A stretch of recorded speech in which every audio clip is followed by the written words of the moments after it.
صخرہ کی.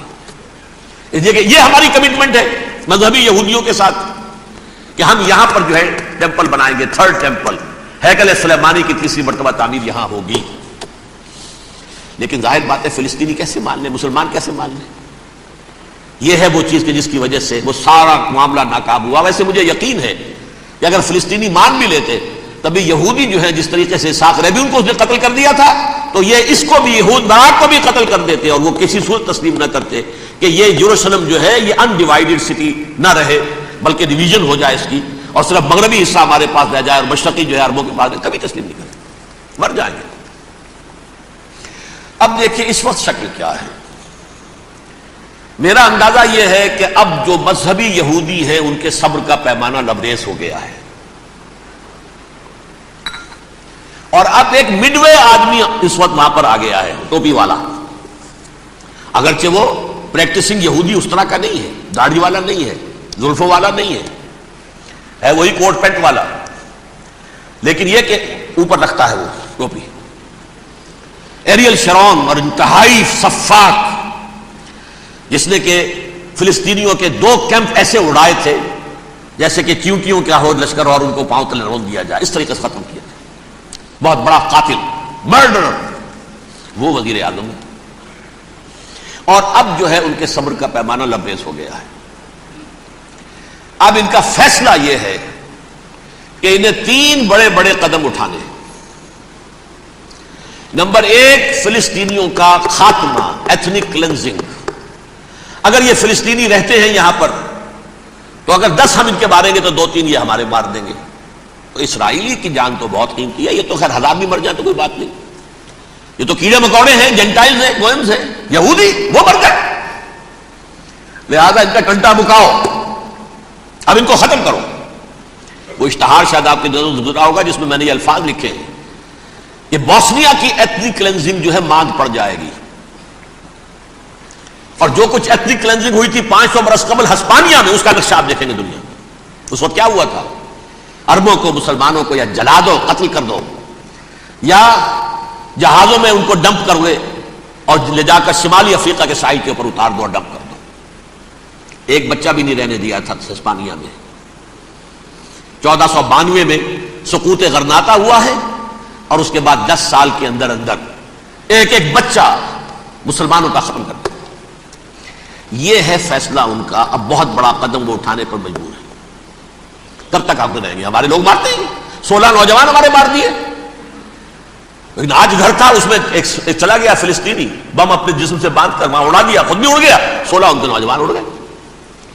لہذا یہ چیز ان کے لیے ناقابل برداشت ہے. ان کے صبر کا پیمانہ اب لبریز ہو رہا ہے.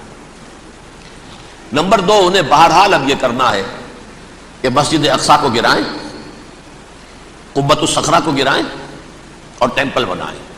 یہ انتفاضہ جو اب شروع ہوا 1 سال پہلے سے, یہ شیرون نے دورہ کیا تھا, مسجد اقصی میں گیا تھا, اور اس نے 3rd ٹیمپل کی تعمیر کے لیے ایک پتھر جو ہے بنیاد کا پتھر رکھنے کا ارادہ ظاہر کیا تھا, جس پر فلسطینی نوجوان اٹھے, وہ اینٹیں لے کر اور روڑے لے کر, اور اس وقت سے یہ سلسلہ چل رہا ہے.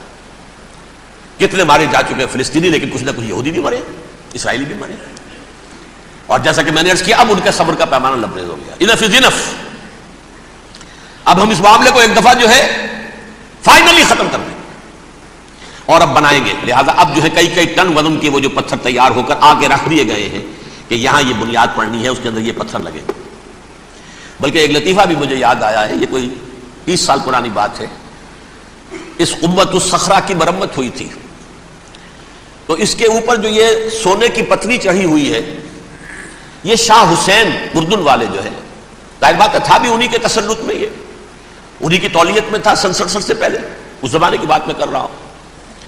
تو انہوں نے پتہ نہیں 30 من تھا یا 30 ٹن تھا سونا جو ڈونیٹ کیا تھا اس کے اوپر یہ پتری چڑھانے کے لیے, جو بہت بڑا گنبد نظر آتا ہے پورے کے پورے ماحول کے اوپر چھایا ہوا. اس وقت یہودی اخباروں نے لکھا تھا, بہت اچھا ہے, یہ سونا ہمارے کام آئے گا جب ہم اپنا ہیکل تعمیر کریں گے. کہاں جائے گا سونا؟ سونا یہی رہے گا نا, جب ہم گرائیں گے ہمیں وہ سونا مل جائے گا. اب وہ اس پر آ گئے, مزید دیر نہیں کر سکتے. تو آپ نوٹ کیجئے, number 1, ethnic cleansing of Palestinians in Israel. Number 2, demolition of the Aska and the Qubbat al-Sakhra. Number 3، امریکہ کو الٹیمیٹم، تم اب اپنے ٹانگ درمیان میں مت لڑاؤ، اور اس کے لیے دھمکی، اگر تم نے ہمارے معاملے میں رکاوٹ ڈالی تمہاری اینٹ سے اینٹ بجا دیں گے۔ لیکن یاہو نے یہ کہا تھا میں واشنگٹن میں آگ لگا دوں گا۔ یہ انہوں نے امریکہ میں عظیم ترین دہشت گردی کر کے امریکہ کی ایڈمنسٹریشن کو، انتظامیہ کو یہ دھمکی دے دی ہے کہ باز آ جاؤ۔ چنانچہ میں یہ بات کہہ کے پرسوں جمعے میں اپنی مسجد سے، مسجد دارالسلام سے نکلا، شام کو، اسی شام کو میں نے ایریل شیرون کی تقریر سن لی T V per. It is not acceptable. Don't appease the Arabs at our expense. We are not going to become Czechoslovakia. We have to depend on ourselves only and rely on ourselves only. کیا مطلب ہے اس کا؟ کس کو سنا رہا ہے؟ امریکہ بہادر، ہم تمہارے محتاج نہیں ہیں، ہم تمہارے ٹکڑے اڑا دیں گے، ٹکڑے کر دیں گے تمہارے، تم بیچ میں آؤ تو صحیح ہم، اور دیکھ لو ایک نشانی ہم تمہیں دکھا دیتے ہیں۔ مجھے 100% یقین ہے یہ پورا ہسٹوریکل پروسیس، اور جس جگہ یہ پہنچ گیا ہے، جس کریٹیکل پوائنٹ تک یہ پہنچ چکا ہے، یہ جو بھی حملہ ہوا ہے ورلڈ ٹریڈ سینٹر پر اور پینٹاگون پر، یہ اسرائیل کا کام ہے۔ اسرائیل سے کم تر کسی ادارے کے لیے ممکن ہی نہیں، اس لیے کہ اسرائیل کے ایجنٹ امریکہ کے پورے نظام کے اندر جو ہے گھسے ہوئے موجود ہیں، ہر جگہ موجود ہیں۔ جیسے سرطان کا پھوڑا ہوتا ہے پورے جسم میں وہ اپنی جڑیں جما لیتا ہے، ایسا ہے وہ۔ پوری ایڈمنسٹریشن، پوری اکانومی، تمام ذرائع ابلاغ، پرنٹڈ میٹر ہو یا یہ کہ الیکٹرانک میڈیا، سب ان کے قبضے میں، ڈیفنس کا سارا معاملہ ان کے قبضے میں ہے۔ کوئی اور طاقت یہ کر ہی نہیں سکتی۔ امریکہ، اس کے سیکیورٹی کے معاملات تہ در تہ، دائرہ اندر دائرہ، اس دائرے تک 100 میل تک کوئی جہاز آ جائے گا اگر کہیں جو کہ ان آئیڈینٹیفائی ہو تو یہ ہو جائے گا، اس سے آگے آگے تو یہ ہو جائے گا، اس سے آگے، اور وہ آ رہا ہے، چلا آ رہا ہے، پینٹاگون پر آ گیا ہے، اور 1 گھنٹے بعد آیا ہے۔